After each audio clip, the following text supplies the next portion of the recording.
mereka kayak bilang, hah, kamu mau jadi researcher kanker lagi kono. Pasti kayak sing genai kono.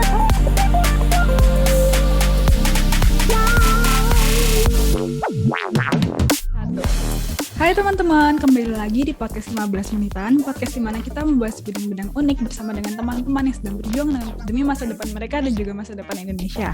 Pada kali ini ada aku, Nia, dan juga ada rekan aku, Stefan. Halo. Nah, di sini kita akan menemani kalian dalam percakapan 15 menit ke depan. Halo semuanya, ini adalah part ketiga dan merupakan part terakhir dari episode bersama dengan Kak Jenny. Di part sebelumnya, Kak Jenny sudah menceritakan terkait concern terkait jurusan biomedis yang akhirnya menggelitik Kak Jenny untuk nantinya kembali ke Indonesia. Nah, buat teman-teman yang penasaran dengan cerita lengkapnya, kalian bisa menyimak part 2 melalui link di deskripsi. Tapi it's really interesting point sih, karena soalnya kadang kan kita we doubt ourselves a lot of times kan. Kadang kita ya kayak kamu bilang tadi di mana sometimes we have second thoughts. Kalau misalnya are we really making a really good decision for us, a really right decision in this case gitu kan. Tapi kadang yang bisa aku pelajari dari bagaimana ceritamu itu bagaimana ya sometimes we just have to try it. Kalau misalnya kita nggak coba, kita nggak tahu apa kita beneran suka apa enggak. Ujung-ujungnya kita cuma live with this. Benar. Bahwa kita masih kita live with this second thought yang selalu bakal menghantui kita gitu nggak sih jadi jatuhnya. Benar. Terus soalnya awal-awal juga aku dulu pas kayak SMA gitu, selalu kayak pas orang-orang tanya gitu tuh, mau jurusan apa pas SMA kelas 3 gitu, wis mau deket-deket. Sekarang kan sudah mau UNAS, mau jurusan apa gitu, mau ngapain gitu. Terus kayak paling deket kan paling ya teman-temannya papa mama, terus keluarga gitu tuh. Terus kayak selalu mereka kayak bilang, hah, kamu mau jadi researcher kanker lagi kono. Pasti kayak sing genai kono, kamu cewek terus mau gini, terus kayak nggak ketemu orang, maksudnya kan pasti mikirnya ngelab itu kayak sendiri, terus kayak gelap-gelapan gitu. Maksudnya orangnya kalau mikirnya kayak gitu tuh, gelap-gelapan, nggak pulang, nggak mandi kayak gitu. Maksudnya kan pengennya selalu kayak gitu. Orang kan maksudnya stigma nih orang kan kayak gitu tuh. Nah, orang-orang selalu bilang kayak kamu tuh nggak cocok sama itu, kamu nggak akan cocok. Orang kamu selama SMA itu kayak yang ngerjain organisasi ini, yang main di sini, yang ngerjain ini, yang ngerjain itu, kayak ketemu orang terus itu, kamu kalau masuk di labnya kamu nggak mungkin tahan gitu. Orang selalu ngomong gitu. Dan aku kayak apa sih? Aku yang mau kan aku kan kalau kamu tahu gitu. Maksudnya kan aku selalu mikir kayak gitu dulu pas aku SMA itu. Jadi terus pas aku datang tuh kayak ya aku harus nyoba kalau aku benar-benar suka sama researcher life, atau kayak itu cuman sekedar kayak cuman di otakku sebagai gara-gara dulu aku nonton si Sakura itu dengan toksiknya. Gara-gara aku nonton Sakura dengan toksiknya, maksudnya apa ngesesain itu, nyembuhin orang, apa itu gara-gara cuman itu atau benar-benar aku suka. Jadi aku ya itu ya aku akhirnya apply ke lab gitu, masuk.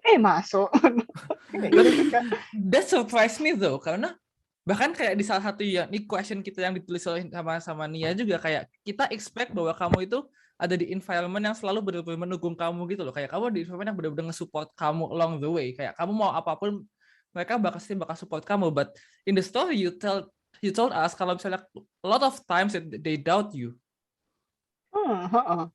Banyak justru nggak ada yang kayak, oh kamu mau sekolah biomedical, bagus kan, nggak ada loh yang ngomong gitu, kecuali papa mamaku. Maksudnya papa mamaku ya sudah ya kamu ngerjain apa yang kamu suka gitu.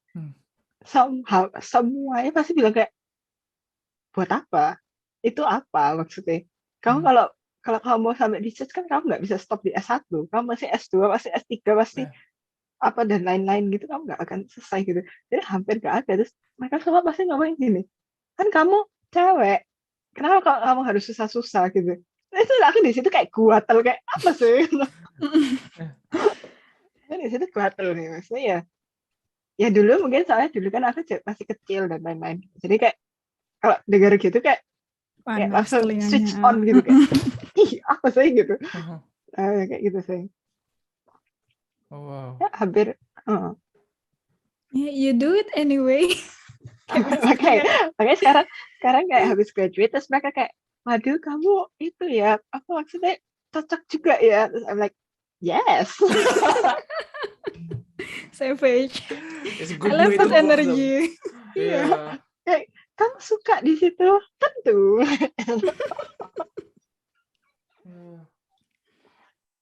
Wow. Ya, I mean it's a good way to prove to the others tuh. Kalau misalnya kadang kita cuma butuh prove ourselves if they are wrong or not gitu kan. Dan in the end yang sebenarnya yang benefit juga kamu sendiri kan. Bahwa kamu yang tahu bahwa this is your way, this is your passion, this is what you really want to do in the future, dan this is what you want to achieve. Dan you did it anyway. So congrats for that. Kayak kamu berhasil menyingkirkan omongan-omongan negatif di sekitarmu. Orang ya bisa jadi. Yeah. Hello there. Thank you for listening to our podcast. Would you help us grow by clicking the subscribe and notification button? Please. Thank you. And now back to the episode.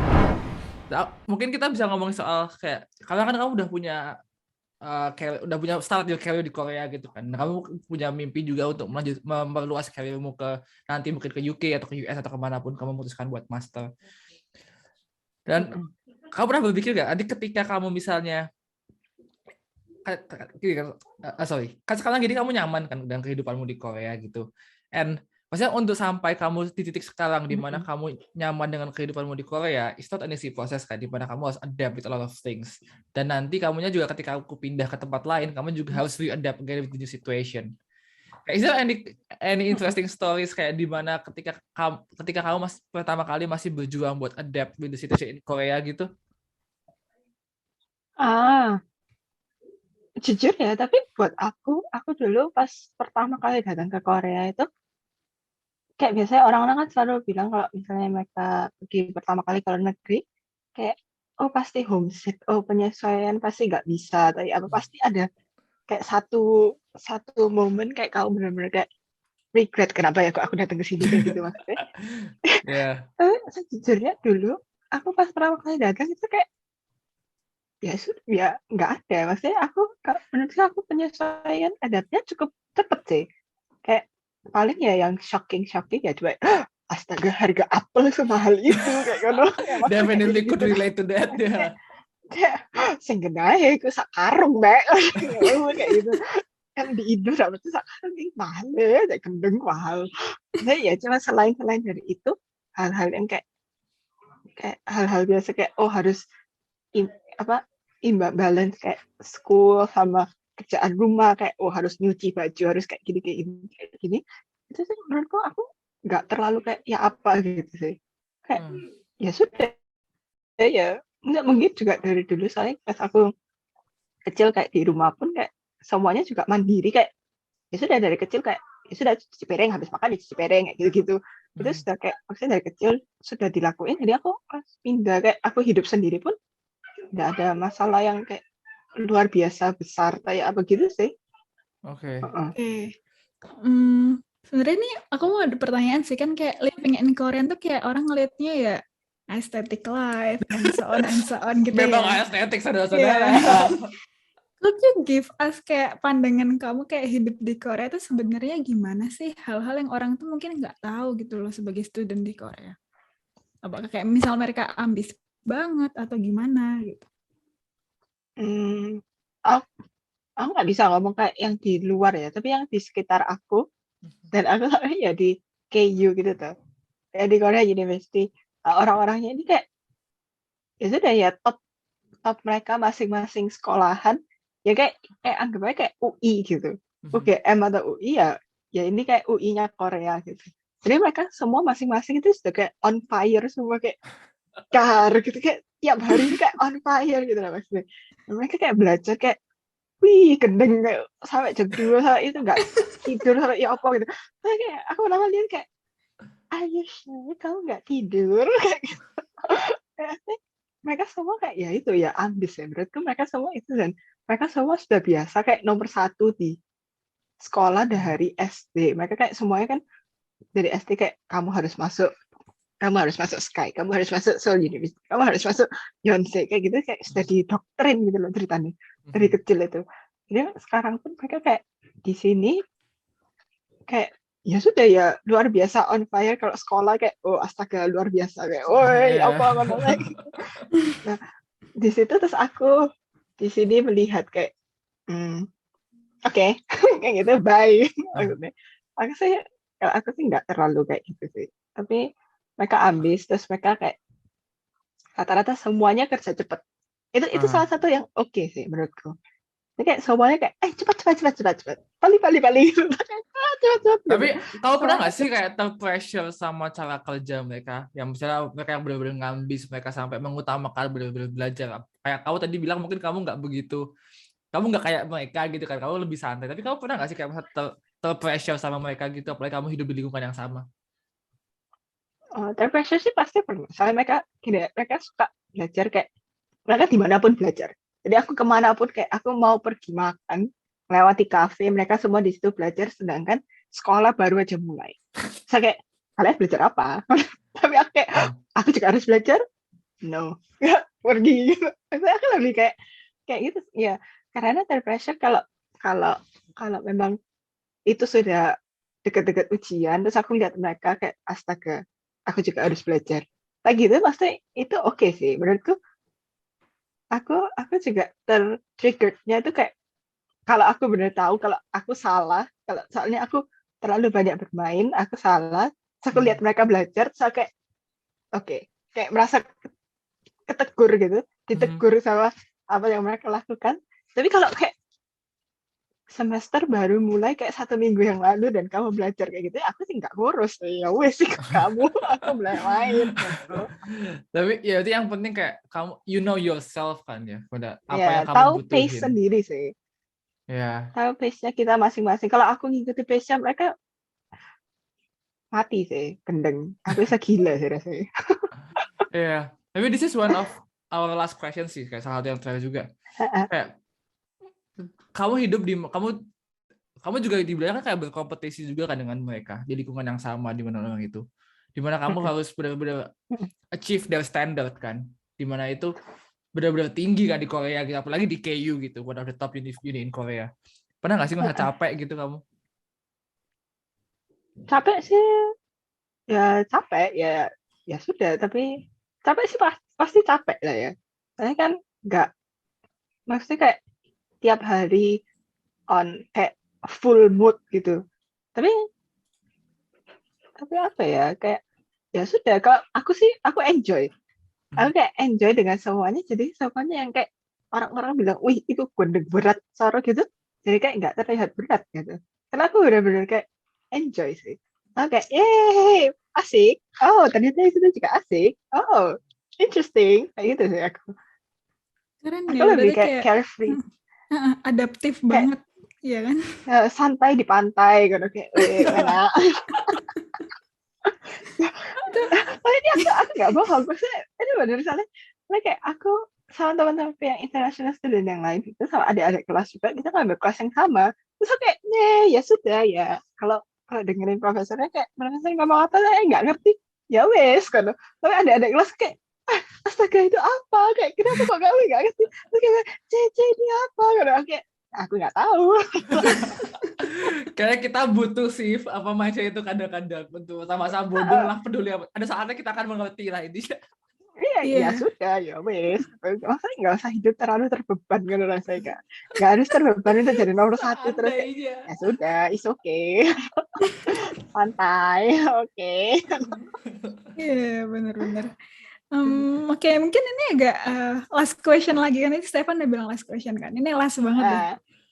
Aku melihat diri Jenny sebagai sosok yang dapat bekerja di tengah pressure itu kayak beneran kalau ada job di LinkedIn yang dapat bekerja di tengah tekanan tuh Jenny udah bisa masuk sih fix. Soalnya kayak knowing that the people around you yang kayak gitu, sedangkan kamu masih bisa adapt dengan caramu sendiri dan masih bisa survive, itu tuh hal yang menarik menurut kami. Dan mungkin nggak semua mahasiswa yang keluar negeri itu juga bisa merasakan itu kan, kadang ada yang burn out dan yang lain-lain. Sedangkan ya kamu bisa tackle itu dengan baik. Nah, mungkin di sini ada nggak sih kayak pesan buat teman-teman pelajar yang sekarang lagi capek, yang lagi merasakan burn out dan lelah, bener sekali. Yeah, I'm one of them definitely. Pesan untuk Stefan dan teman-teman yang lain. Jujur aku juga sekarang itu aku juga lagi burn out sejujurnya. Jadi aku sudah lelah dengan kayak ya wes gitu. Nah, tapi menurutku kita semua butuh istirahat pasti. Nah, itu aku yang sekarang lagi lakuin ya, aku lagi istirahat. Pokoknya agak mau dulu kemarin itu pas habis kan ngelab terus habis itu kan istirahat kan graduation ini kan. Jadi aku kayak pokoknya sampai Maret aku gak mau mikir apa-apa tentang aku mau kemana, mau sekolah apa, mau iki, gak mau pikir istirahat, kayak main, sembuh, kayak main gitu. Jadi kita menurutku sih itu sih kalau itu kita pasti butuh istirahat, harus kadang harus ya itu sih harus melepas, benar-benar lepas. Terus nanti kayak apa ya? Aku menurutku kayak gitu sih. Lepas terus nanti bakal kayak kangen. Nggak ada, aneh ya. Oh, aku tahu sih maksudnya apa. Aneh ya, sudah aneh ya. Kak bukan kangen ya, apa ya? Kayak ya pengen lihat lagi gitu. Iya, ada yang hilang aja nggak sih? Iya toh. Iya. Aneh ya. Apa ya?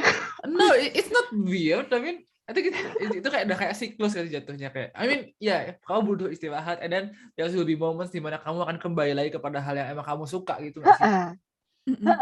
Ada istirahat terus bakal kayak iya dulu kayak gini gitu kayak asik ya, terus habis itu masuk lagi kayak butuh ininya aja sih, butuh kayak apinya dikit lagi gitu. Sih itu sih butuh istirahat, terus kayak kalau mau ya sudah sikat aja wis, kok sampai kentar jangan takut sikat gitu ya bos sekarang. Mantap. Aku senang banget sih lihat semangatnya Kak Jenny di tengah-tengah ke burnoutan ini. Tuh emang istirahat tuh perlu, tapi juga jangan lupa jangan kelamaan istirahatnya, tetap harus kelamaan lagi.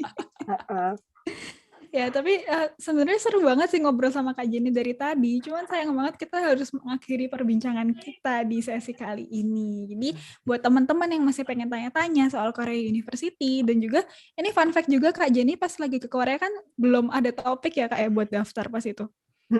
Itu bisa. Nah, kalau kalian pengen tanya-tanya lebih lanjut terkait itu, nggak usah overthinking, langsung hit ke 15 menitan bisa, atau kalau boleh juga ke Instagramnya Kak Jenny juga boleh gitu. Jadi inilah akhir dari perbincangan kita di podcast 15 menitan. Jangan lupa buat teman-teman buat subscribe dan juga like video kita di YouTube di podcast 15 menitan, dan juga di platform podcast favorit kalian seperti Spotify, Anchor, dan lain-lain. Ini adalah 15 menitan podcast by 15 menitan podcast by Ebroning. So that's it and see you. Bye-bye. Bye-bye. Bye-bye.